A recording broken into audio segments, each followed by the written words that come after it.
যেটা সাবধান বাণী সেটা হচ্ছে কখনো এইটা পড়ো না। উপন্যাসটার যে এন্ডিংটা রিভিল করে দেওয়া হয়েছে, আমি জাস্ট রিয়েলাইজ করলাম, এটা ভুলে গেছিলাম আমি বলতে আগে।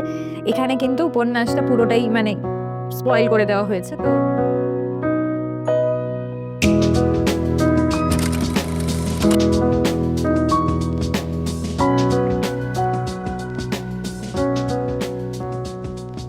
হাই বই পোকারা, কেমন আছো?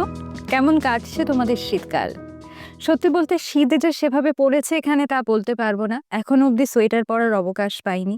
এখনো মাঝে মাঝে হঠাৎ করে ভীষণ গরম লাগছে আমার, কেন লাগছে জানি না।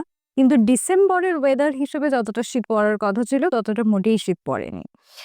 আর আমি এই সময়টাতে অন্য বছরের থেকে একটু কমই বই পড়তে পারছি, একটু মিলিয়ে মিশিয়ে বই পড়ছি। তাই কখনো ছোট গল্প পড়ছি, কখনো পূজাবার্ষিকী পড়ছি, কখনো আবার চলে যাচ্ছি আমার ইংরেজি বই যেটা পড়ছি সেটাতে। তো এইভাবে একটু মিলিয়ে মিশিয়ে বই পড়া হচ্ছে আমার। তোমাদের সঙ্গে যদি আমার আগে আলাপ না হয়ে থাকে তাহলে নমস্কার, আমি শর্মিষ্ঠা। আমি এখানে বই নিয়ে কনটেন্ট বানাই, বই নিয়ে তোমাদের সঙ্গে আড্ডা দিই। তো তুমিও যদি আমার মতোই বইপোকা হও তাহলে প্লিজ শর্মিষ্ঠা অ্যান্ড বুকস চ্যানেলটা সাবস্ক্রাইব করো। আর আমার একটা ইংরেজি চ্যানেলও আছে যেখানে কচিত কদাচিৎ আমি ভিডিও দিই। তার নাম হচ্ছে হার এলনেস টিভিআর। সেখানে আমি ইংরেজি বইগুলো নিয়ে কথা বলি ইংরেজিতে। আজকে আমি কথা বলবো আমার পড়া কয়েকটা সেরা উপন্যাসকে নিয়ে, এবং যখন আমরা বলি সেরা তখন সেটা কিন্তু একেবারেই ব্যক্তিগত মতামতের জায়গা থেকেই বলি, এবং যেটা আমার কাছে সেরা সেটা তোমার কাছে সেরা নাও হতে পারে।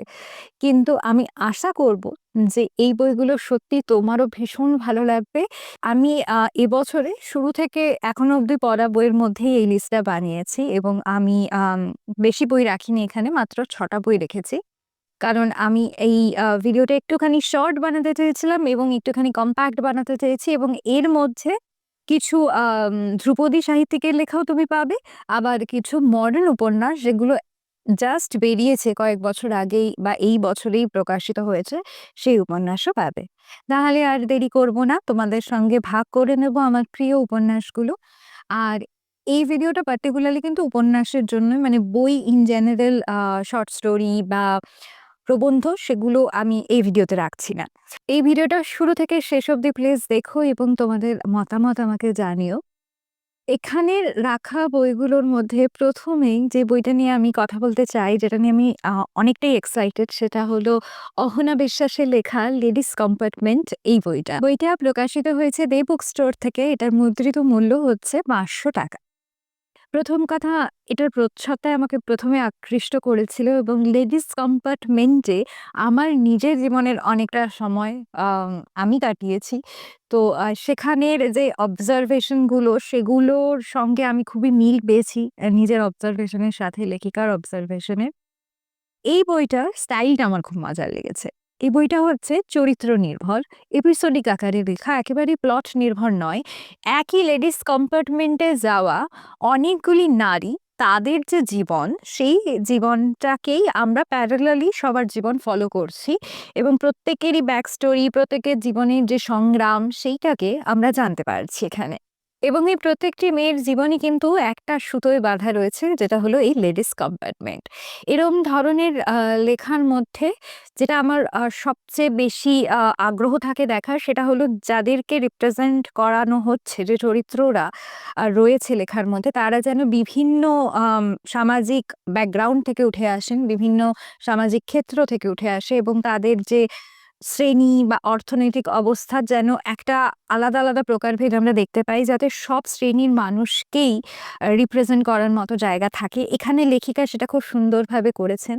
বিভিন্ন আর্থ সামাজিক যে সমাজের স্তর রয়েছে সেখান থেকে উঠে আসে এই প্রত্যেকটি মেয়েরই সংগ্রামগুলো কিন্তু একের অন্যের থেকে অনেকটাই আলাদা, এবং প্রত্যেকের জীবনই এমনভাবে বয়ে চলছে, প্রত্যেকেরই জীবনে এমন এমন সময় আসছে যেগুলো খুবই সংগ্রামের এবং যেগুলো খুবই কঠিন, এবং তারা কি করে সেই সমস্ত রকমের বাধা বিঘ্ন কাটিয়ে নিজেদের জীবন এগিয়ে যাচ্ছে, এবং এই লেডিস কম্পার্টমেন্টে নিজেদের একটা একচিলতে ঠাঁই খুঁজে পাচ্ছে, সেটাই লেখাটা খুব হার্ট ওয়ার্মিংও।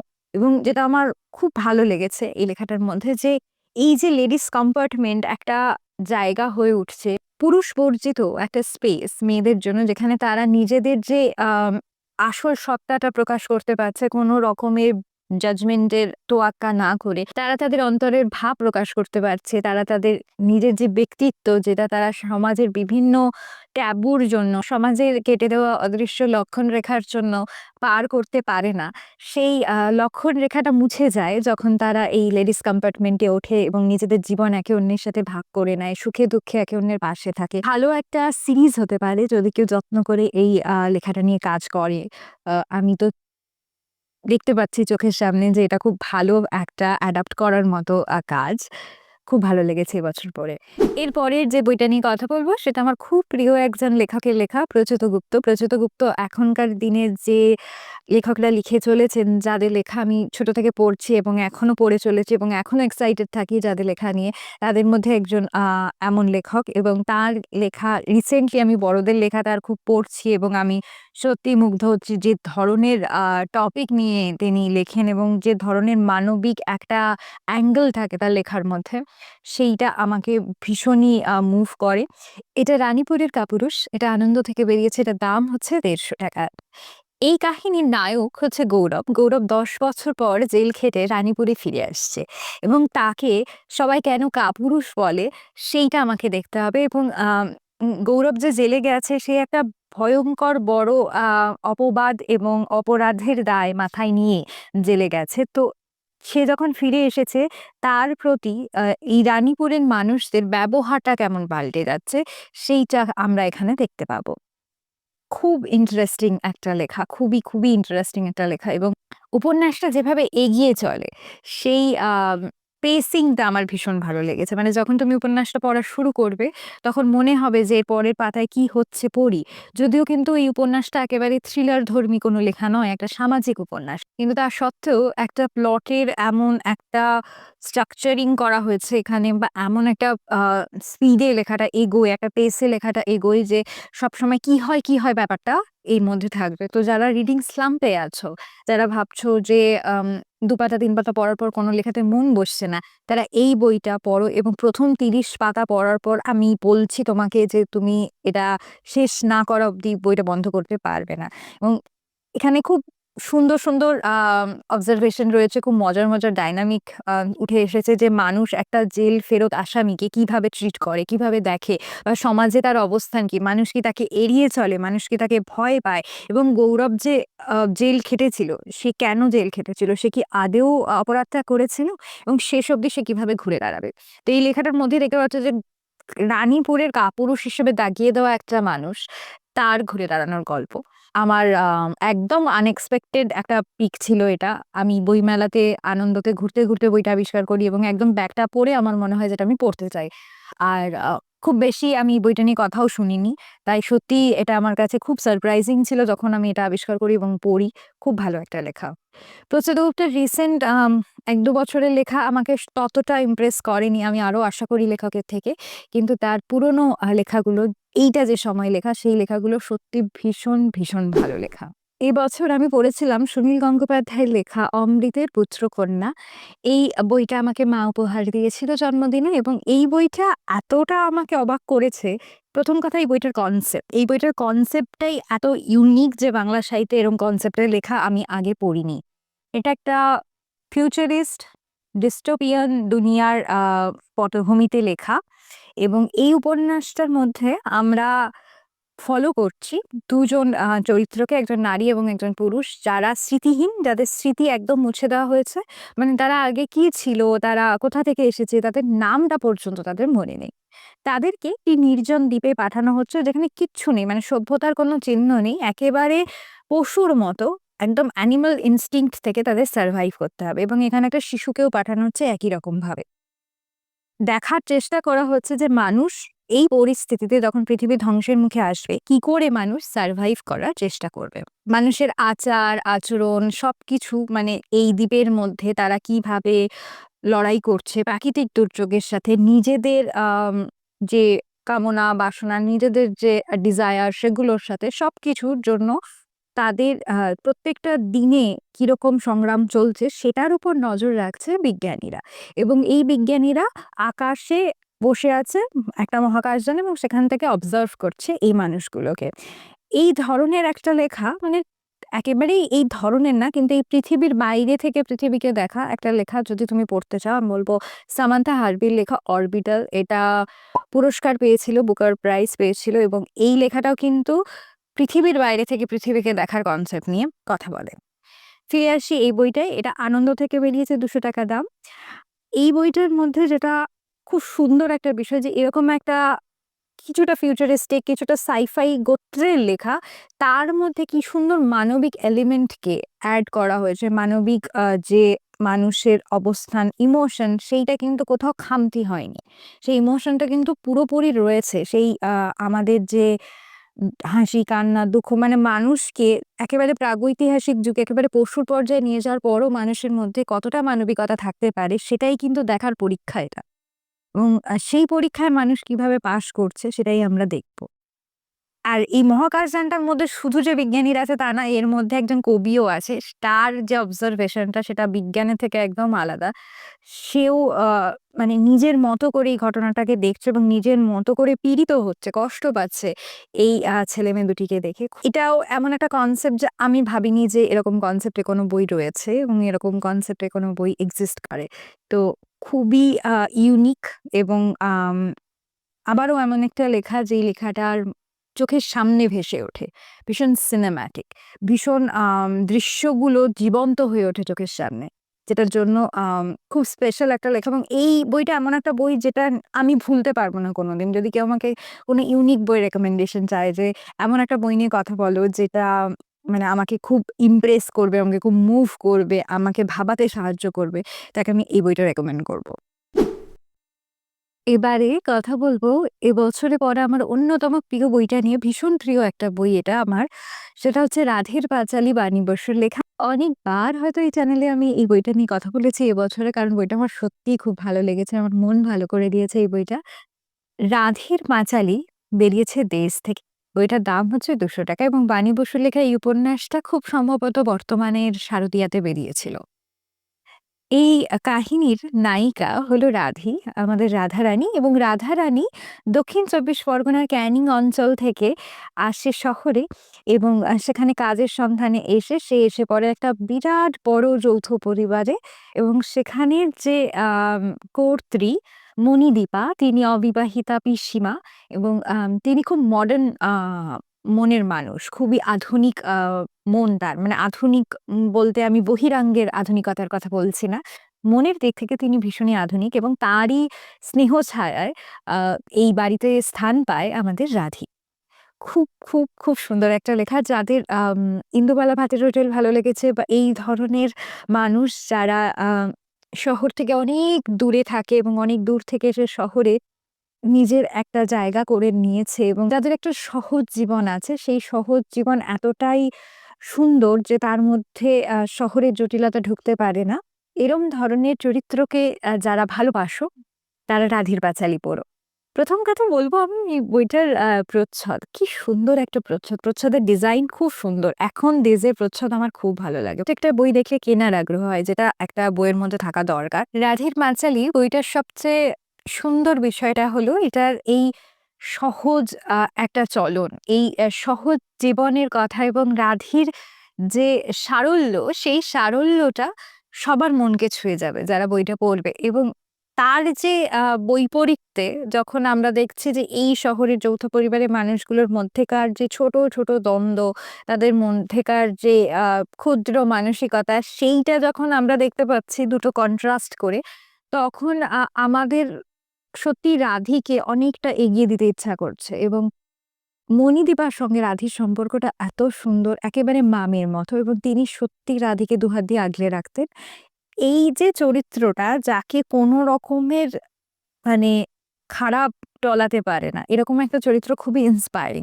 এমন না যে সে সব কথার খুব প্রতিবাদ করছে বা এরকম কিছু, কিন্তু সে তার নিজের যে নৈতিক আদর্শে অটল, অথচ সে খুব নরম, সে খুব নমনীয়, সে খুবই বিনয়ী। তো এই ধরনের চরিত্র নিয়ে পড়তে খুব ভালো লাগে, এবং কিছু, কিছু সময়ে একদম ভালো কিছু করতে ভালো লাগে, তাই না? যে সমাজে এত কিছু খারাপ চলছে, যে মাঝে, মাঝে মনে হয় যে এমন একটা লেখা পড়ি, এমন একজনকে নিয়ে পড়ি যে আমাদের আশার আলো দেখাবে। তো রাধির চরিত্রটা কিন্তু সেরকম। যদিও শেষটার মধ্যে একটা মন খারাপ মিশে থাকে, সেটার জন্য আমি বাণী বসুকে কুর্নিশ জানাতে চাই, কারণ সেইটা করে তিনি লেখাটার মধ্যে যে রিয়ালিজমটাকেও বজায় রেখেছেন, কিন্তু সেই না পাওয়ার মধ্যেও একটা পাওয়া আছে, সেইটা খুঁজে নিতে হবে। আর সেইটা আমি খুঁজে পেয়েছিলাম এই বইটার মধ্যে।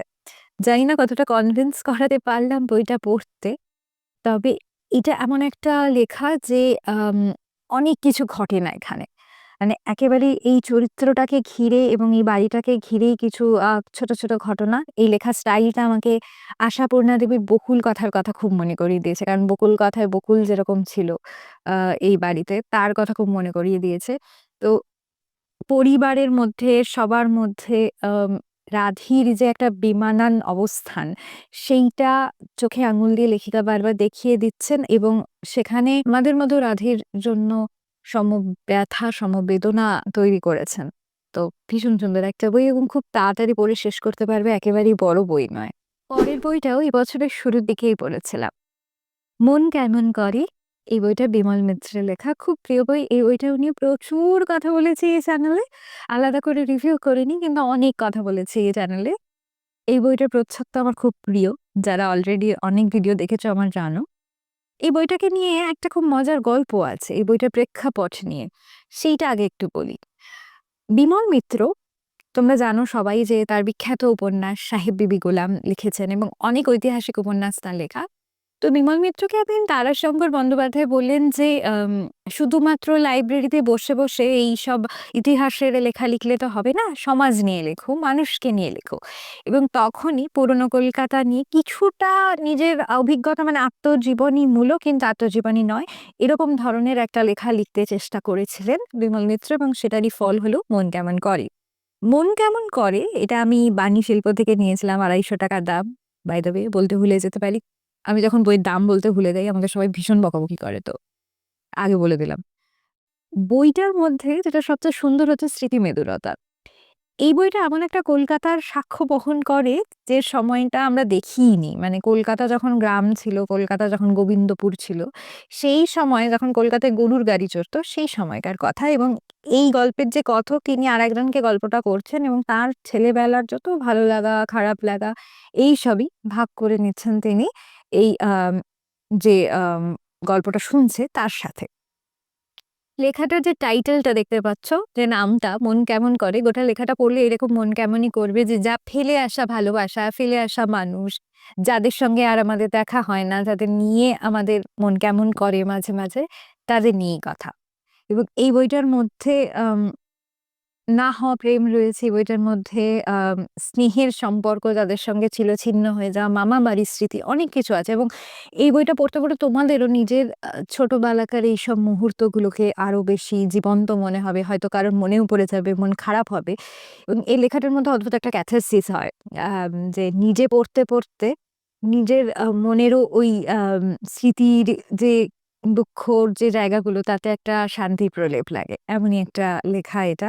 এটাও খুবই ছোট একটা উপন্যাস কিন্তু খুবই ইমপ্যাক্টফুল একটা লেখা এবং লেখাটা যেভাবে শেষ হয় আমি ভীষণ অবাক হয়েছিলাম যে এইভাবে কোনো উপন্যাসের এন্ডিং হতে পারে। কারণ যখন আমরা একদম বর্তমানে আবার ফিরে আসি যে গল্পটা যখন তার বলা হয়ে যায়, ঠিক গল্প বলব না, টুকরো, টুকরো স্মৃতির কথা কিছু মানুষকে নিয়ে যারা বারবার চেনা মুখ হয়ে যাবে এই গল্পটার মধ্যে, তাদেরকে নিয়ে লেখা। যখন গল্পটা শেষ হবে তখন অনেকক্ষণ ধরে চুপ করে বসে থাকতে ইচ্ছা করবে। মনে হবে যে কি পড়লাম আমি এটা। তো সেই ইফেক্টটা এই লেখাটার মধ্যে পাবেই পাবে। আর যারা নস্টালজিয়া নিয়ে ফ্যাসিনেটেড, আমি ভীষণ নস্টালজিয়া নিয়ে ফ্যাসিনেটেড যে পুরোনো কথা মনে পড়লে তার সঙ্গে একটা ভালো লাগা এবং খারাপ লাগার অদ্ভুত একটা মিশ্রিত ফিলিং থাকে। একটা অদ্ভুত আম ফিলিংস হয় যেটাকে ঠিক দাগানো যায় না। যে সেটা কি সত্যি খারাপ লাগা, সেটা কি সত্যি দুঃখ, সেটা কি হা-হুতাশ, সেটা ভালো লাগা মানে আমরা বুঝতে পারি না। তো সেই ইমোশনটা যাদেরকে ফ্যাসিনেট করে তাদের খুব ভাল লাগবে। আর এই লেখাটার মধ্যে কলকাতা, কালীঘাট, পুরোনো দিনের অনেক এমন জায়গার কথা শুনবে যেগুলো এখনো রয়েছে। কিন্তু এই বর্ণনার সাথে একদম মিল পাবে না। সেটা আগেই জানিয়ে দিলাম। আরেকটা যেটা সাবধান বাণী সেটা হচ্ছে কখনো এইটা পড়ো না। উপন্যাসটার যে এন্ডিংটা রিভিল করে দেওয়া হয়েছে। আমি জাস্ট রিয়ালাইজ করলাম। এটা ভুলে গেছিলাম আমি বলতে আগে। এখানে কিন্তু উপন্যাসটা পুরোটাই মানে স্পয়েল করে দেওয়া হয়েছে। তো ব্লার পড়ার সময় ভীষণ সাবধান। আমি সবসময় পড়তে পছন্দ করি না এই কারণেই ব্লার। তো এটাকে এভয়েড করে উপন্যাসটা পড়তে শুরু করবে। কারণ খুব খারাপ একটা অভিজ্ঞতা হবে যে আগে থেকেই জেনে যাবে। তো সেটা আমি চাই না সেটা হোক কারো সাথে। কেন এটা করা হয় ব্লার্বে? নেক্সট শেষ যে বইটা নিয়ে কথা বলব সেটা নিয়ে প্রচুর বকেছি এই চ্যানেলে। তো খুব শর্টে বলব। খুব শর্টে বলব। হুমায়ূন আহমেদের 'অপেক্ষা'। এটা আমি আফসার ব্রাদার্স থেকে নিয়েছিলাম এবং এই বইটার যে দাম মুদ্রিত মূল্য ৳400 আমার মুখস্থ হয়ে গেছে। কিন্তু এটা বাংলাদেশের মুদ্রায়, ওকে? এটা এই দেশের মুদ্রায় নয়। বইটা ভীষণ সুন্দর একটা এডিশন। তোমরা অন্য কোথাও থেকেও পড়তে পারো। হুমায়ূন আহমেদের সমগ্র থেকে তো অবশ্যই পড়তে পারো। এমন কোনো মাথা ব্যথা নেই যে এই এডিশনটা কিনতে হবে। এটা একটা স্পেশাল এডিশন আমার খুব প্রিয়। তো এটা আমি কিনেছিলাম। এই বইটার প্লটটা নিয়ে একটু বলি। এই বইটা সুরাইয়া এবং ইমনকে নিয়ে। ইমন হচ্ছে সুরাইয়ার ছেলে। সুরাইয়ার স্বামী মানে ইমনের বাবা একদিন নিখোঁজ হয়ে যায়। হঠাৎ করে মানে কোথায় যায়, সে বেঁচে আছে কিনা কেউ জানে না। তো এইরকম যে একটা পরিস্থিতি তার মধ্যে ইমনের মা আস্তে, আস্তে ইমনের থেকে দূরে চলে যায়। সুরাইয়া আস্তে, আস্তে দূরে চলে যায় এবং তার গোটা যে জীবনটা তার কেন্দ্রবিন্দু হয়ে যায় এই অপেক্ষা করা এই মানুষটার জন্য এবং সেই অপেক্ষাটা, সেই ট্রমাটা ইমনকে কিভাবে মানে সেই ট্রমাটা ইমনকে কিভাবে প্রভাবিত করেছে, ইমনের জীবনটা কিভাবে পাল্টে দিয়েছে এবং ইমনকে ঘিরে আর যা, যা ঘটনা সেটাকে কিভাবে এফেক্ট করেছে সেই নিয়েই লেখা। যারা দুঃখের লেখা পড়তে চাও না তাদের তো বলব দূরে থাকো কারণ খুব দুঃখ পেতে চলেছ এটা পড়ে। দুঃখের কাহিনীর মধ্যে একটা অন্য রকমের জার্নি থাকে এবং যখন আমরা দুঃখের লেখা পড়ি তখন আমাদের নিজের দুঃখগুলোর কথাও তো মনে পড়ে এবং তখন মনে হয় কোথাও গিয়ে যে কেউ আমার মতোই এরকম ফিল করেছিল একটা সময় বা আমার থেকেও খারাপ ফিল করেছিল, আমার থেকেও খারাপ অবস্থায় ছিল এবং সেটা সেই লেখক নিজে অন্তরে না বুঝলে কাল্পনিক চরিত্রের মধ্যে তো লিখতে পারতেন না। তো সেইটা যখন আমরা ভাবি সেটা কিন্তু আমাদেরকে খুব শান্তি দেয় এবং সেটা আমাদেরকে ফিল করা যে এই বিরাট পৃথিবীতে আমি যেটা ফিল করছি বা আমি যেভাবে রয়েছি সেটাই মানে আমি একা এরকম নই বা আমার একারই দুঃখ নেই। পৃথিবীতে অনেক কিছু ঘটে চলেছে। অনেক মানুষ অনেক সংগ্রামে আছে এবং অনেকে আছে যাদের জীবনে সব আছে কিন্তু অন্তর থেকে তারা হয়তো সেই আনন্দটা উপভোগ করতে পারছে না এবং সেই ধরনের চরিত্র যখন লেখক সৃষ্টি করেন, লেখক শুধু লেখেন না, লেখক আমাদের হাত ধরে ওই দুঃখের নদীটা পার করেন। এটা আমার মনে হয়। তো যারা দুঃখের লেখা থেকে একটু দূরে থাকো তাদের বলব যে একটু সাহস করে পড়ো।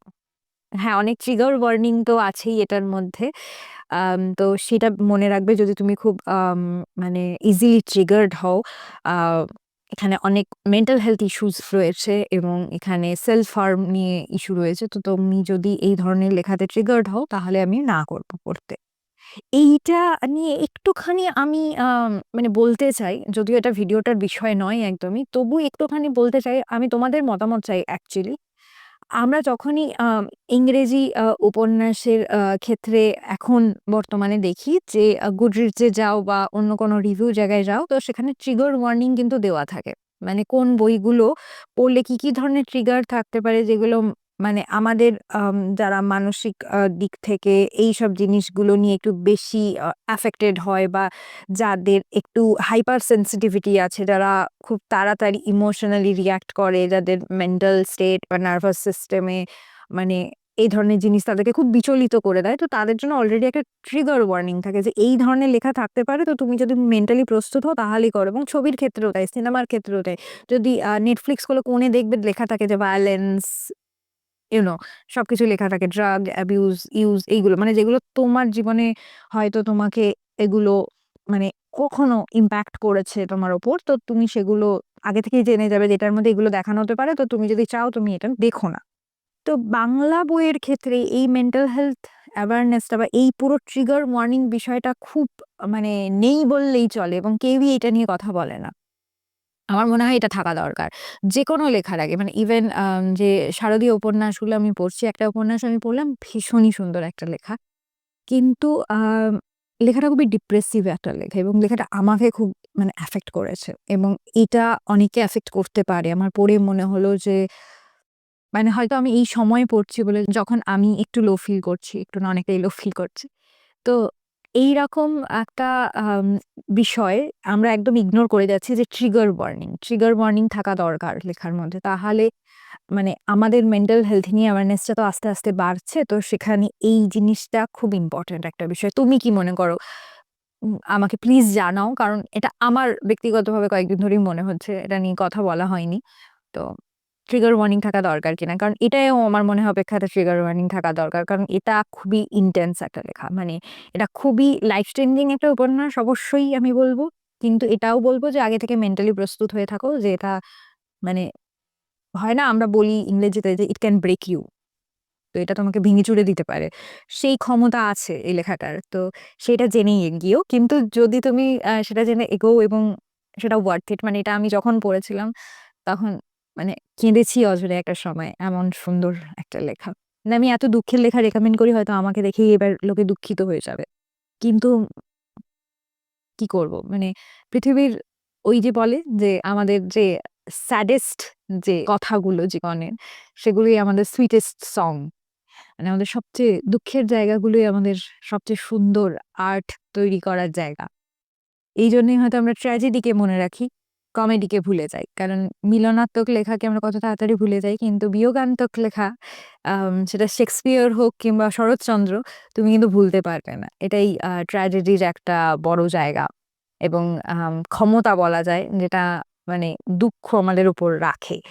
তো একসাথে পার হব সবাই মিলে এবং অনেক বই পড়বো, এবং বইগুলো আমাদের হাত ধরে সেই জায়গাটা থেকে পার করবে, এটাই আশা করা যায়। আজকের মতো ভিডিও এখানেই শেষ। কেমন লাগলো আমাকে অবশ্যই জানাও, এবং কি টপিকের উপর ভিডিও তোমরা দেখতে চাও। আমি একটা শীতের বই রেকমেন্ডেশন নিয়েও ভিডিও করব প্ল্যান করছি, যদি তোমরা সেটা দেখতে চাও প্লিজ কমেন্ট করে দিও, জানিও, এবং কি পড়ছো তোমরা এখন, আর কি ধরনের বই এখন তোমাদেরকে ফ্যাসিনেট করছে, এখন তোমাদের পড়তে ইচ্ছা করছে, সেটাও আমাকে কিন্তু অবশ্যই জানাবে, কারণ তোমাদের থেকে প্রচুর রেকমেন্ডেশন আমি পাই এবং আমি নোট ডাউন করে রাখি। অ্যাকচুয়ালি যখন আমি তোমাদের রিপ্লাই করি যে আমি নোট ডাউন করলাম, আমি অ্যাকচুয়ালি নোট ডাউন করে রাখি এবং আমি মানে পড়বো এটা ঠিক করে রাখি। তো দেখা হবে, পড়তে থাকো, ভালো থাকো।